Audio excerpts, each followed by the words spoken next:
What are you likely to experience in a not so well planned skyscraper? Motion sickness, fear of heights, dehydration, or increased blood pressure?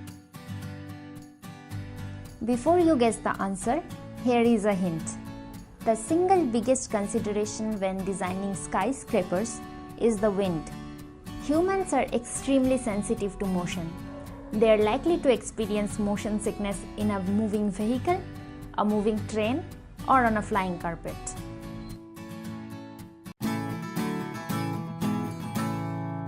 A skyscraper acts like a giant sail. Without additional measures, the top of the building could start swaying so much in the wind that people inside might feel seasick. So what can be done in case of tall skyscrapers to prevent swaying?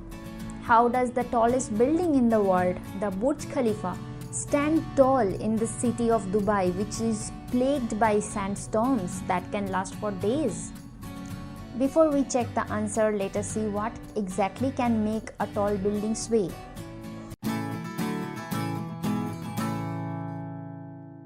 If a building has uniform height and there is steady wind, it is likely to face vortex shading. Vortices are swirling flows of air that form on the sides of a building as the wind blows by it. The potential problem is that vortices tend to form in well-organized patterns and rock the building as they shade alternatingly from each side. The resulting shade vortices is called a Kármán vortex street.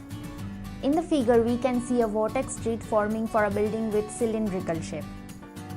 The vortices that form around a tall building can last long enough to affect nearby buildings.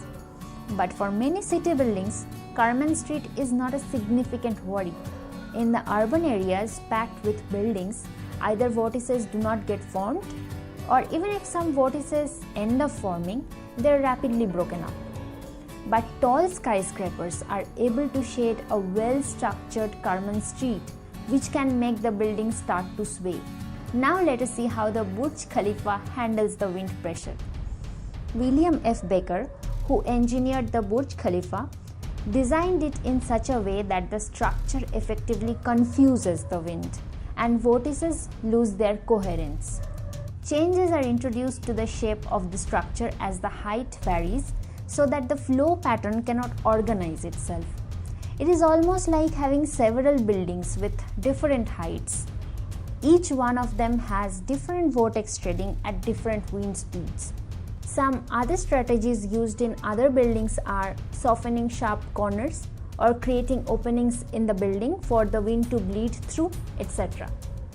Some website links for further reading will be there in the description box below. And until next time, keep watching WhyAndZed.